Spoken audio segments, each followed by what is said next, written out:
Raman, Chapter 22, Idle Sport and Terrible Result. Read by Nirvan Bajaj and Ikveer Bajaj.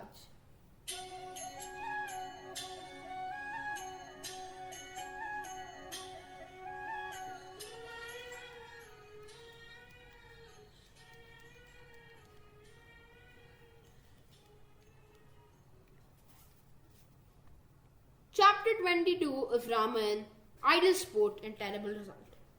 Dashrath had been driven ruthlessly by circumstances to an action which not only broke his heart but made him hate himself and deprived him even of self-pity.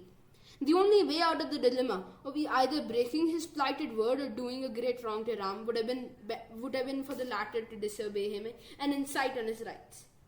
But Ram placed his duty to his father high above all other things, and Ram was all the world to Sita and Lakshman, so they had all gone together. To Dashrath, agonizing on his bed of pain and desolation and remorse, Kaushalya spoke reproachful words. The stinging words in which Kaushalya's sorrow found expression caused excruciating pain to Dashrath. But she seemed to find some vain relief, giving vent out to her feelings in this way. Proud of having kept your word and happy in young Kaikeyi's approval and gratification, have you thought for any others? You have been my world and my God, my joy in this world and my hope for the next, and you have forsaken me. My son, the light of my life, has been wrenched away from me and banished. I live here alone, old, helpless, woman, without the love of my Lord or the sight of only my son. Was ever a woman left more desolate?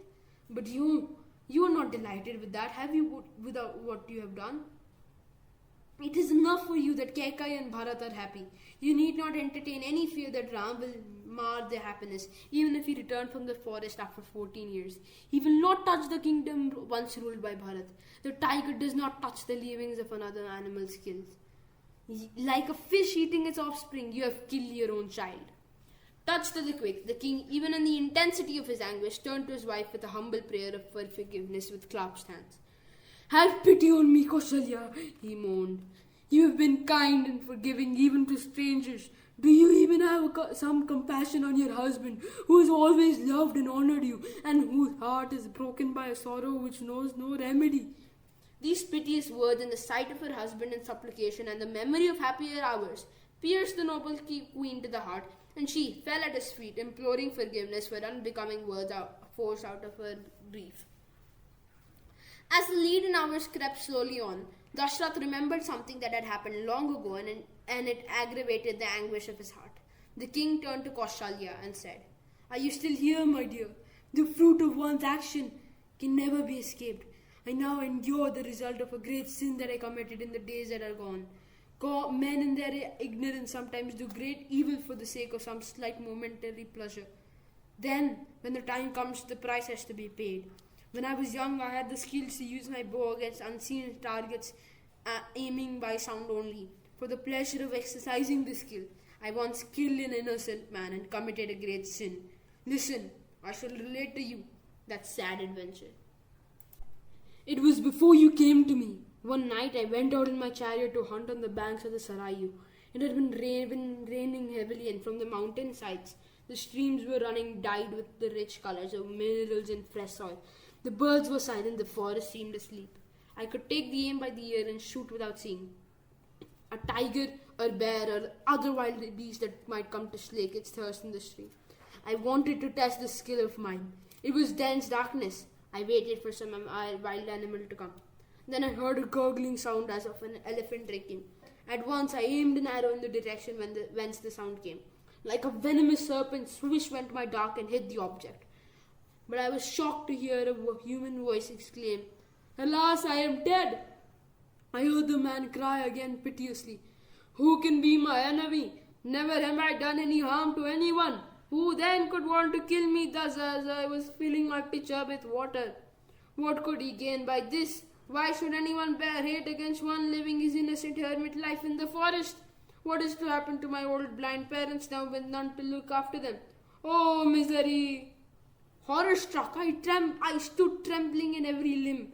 My bow and arrow slipped from my hands. I approached the place from where the voice came, and I found a young ascetic lying on the ground with disheveled hair, covered all over with blood and earth. Beside him lay an upturned pitcher. Then the look of his eyes was as fire. When he saw me, he cried, "O sinner that has killed me!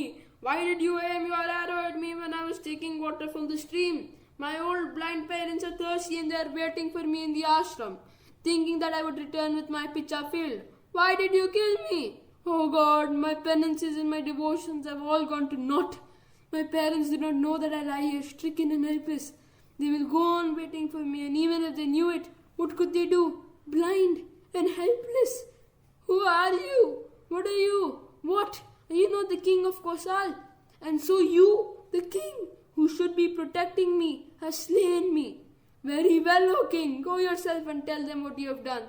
Fall at your feet and beg for forgiveness, else their anger will reduce you to ashes. Go straight to the ashram. Take that path there. Go at once and save yourself. But this arrow is a torture. Pull it out and relieve me of the pain before you go." I knew that if I pulled out the arrow from his body, his pain would end indeed, but so would his life in a gush of blood. My hands refused to do the deed. For a while I stood, not knowing what to do. Then the young ascetic said, "Do not hesitate. Do end my pain. My mind is now clear and I have calmed myself. Boldly pull out the arrow and release my life." Gently I pulled out the arrow out. The young ascetic turned on the ground, heaved a sigh, and with his eyes fixed on me, breathed his last.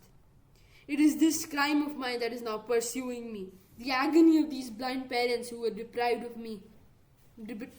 by me of their son has come now for me to endure.